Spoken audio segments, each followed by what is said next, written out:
فما أحلى ما كان يشدو به سيدنا علي وهو الأب، ولطالما يكون من صافي عطاء الله أن يتحدث الأب بنعمة صلاح الأولاد عنده، فيشدو سيدنا علي ذاكرا نعمة الله عليه بهذه الصلات المحمدية، فيقول كرم الله وجهه: محمد النبي أخي وصهري، وحمزة سيد الشهداء عمي، وجعفر الذي يضحى ويمسي يطير مع الملائكة ابن أمي،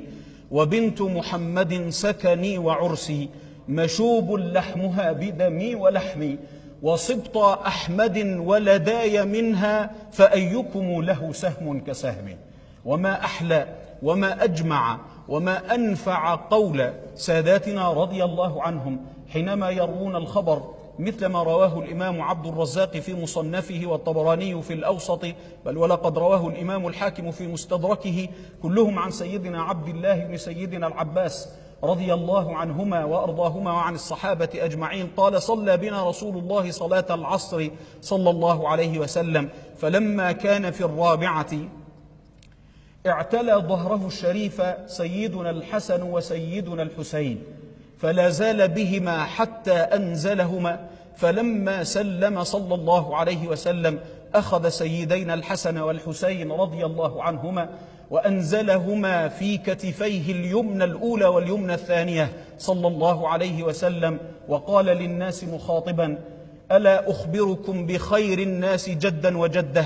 ألا أخبركم بخير الناس أبا وأما؟ ألا أخبركم بخير الناس عما وعمه؟ ألا أخبركم بخير الناس خالا وخاله؟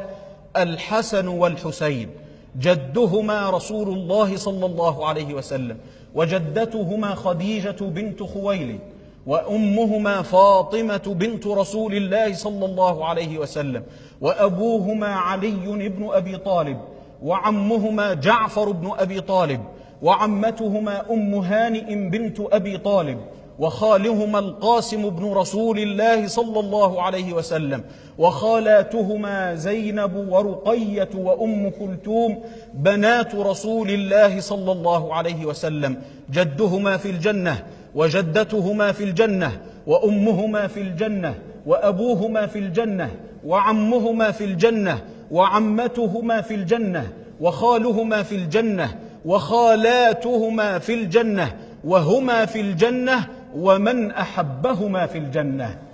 رضي الله عنهم وأرضاهم أجمعين. بلسان الحال قد قال الحسين: أنا ذو الخير وابن الخيرين، من له جد كجد المصطفى أحمد المختار نور الظلمتين، من له أم كأمي فاطمة بضعة الزهراء أم الحسنين، من له أخت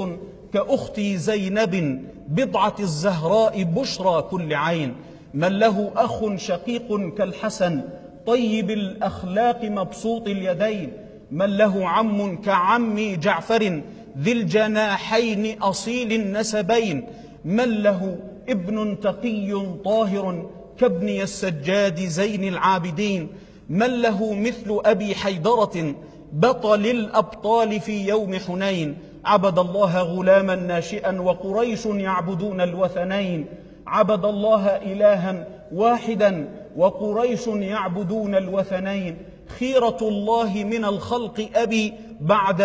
بعد جدي فأنا ابن الخيرين، فضة قد خلصت من ذهب فأنا الفضة بين الذهبين، فأبي شمس وأمي قمر وأنا الكوكب بين النيرين، نحن أصحاب العبايا خمسة قد ملكنا شرقها والمغربين. بلسان الحال قد قال الحسين: أنا ذو الخير وابن الخيرين، صلى الله على جدهما سيدنا ومولانا رسول الله صلى الله عليه وسلم.